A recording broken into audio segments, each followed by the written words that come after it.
sumpal, mansampo. Si Aldrin Soriano, bukbukor to, Kalamorso Liber, nag-apatiran balay tayo. Apatiran balay na 4th District. Ang kapoy kayo to, na busy kami yamang kampanya na ani. Balat ang tayo, ang kanya sampun to, alyang para si kato, para at balay na mga gang. I feel Aldrin, kasi ang gano'ng labi, kapasan, wag tanyang nilibor yung mga pangabat. Pero si katayo, yung taga mga dangkabat tayo Aldrin, ng servisyo si katayo, yung taruran termino, agad nangyari, akong bawal si Aldrin dyan, yung board member na 4th District, especially yung mga ikan. Ito tayo pa sa panangarin si katayo. Kasi pagpumor to, no bilang walay magpuruntayon si kayo, yung mga iba, o si Aldrin, no only bird,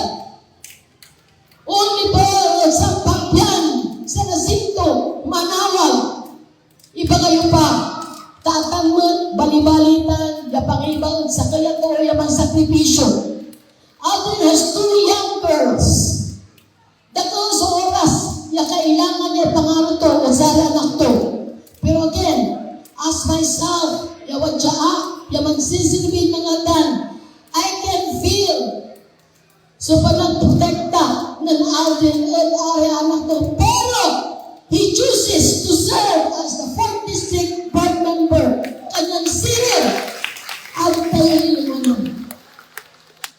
Masakripisyo kami. Ang tayo, very supportive. Si Atty. Joseph Serra at si Aldrin. Because, again, hirap, yan talaga. Yung onlipan ka, nagsilipi ka, onlipan ka na laban.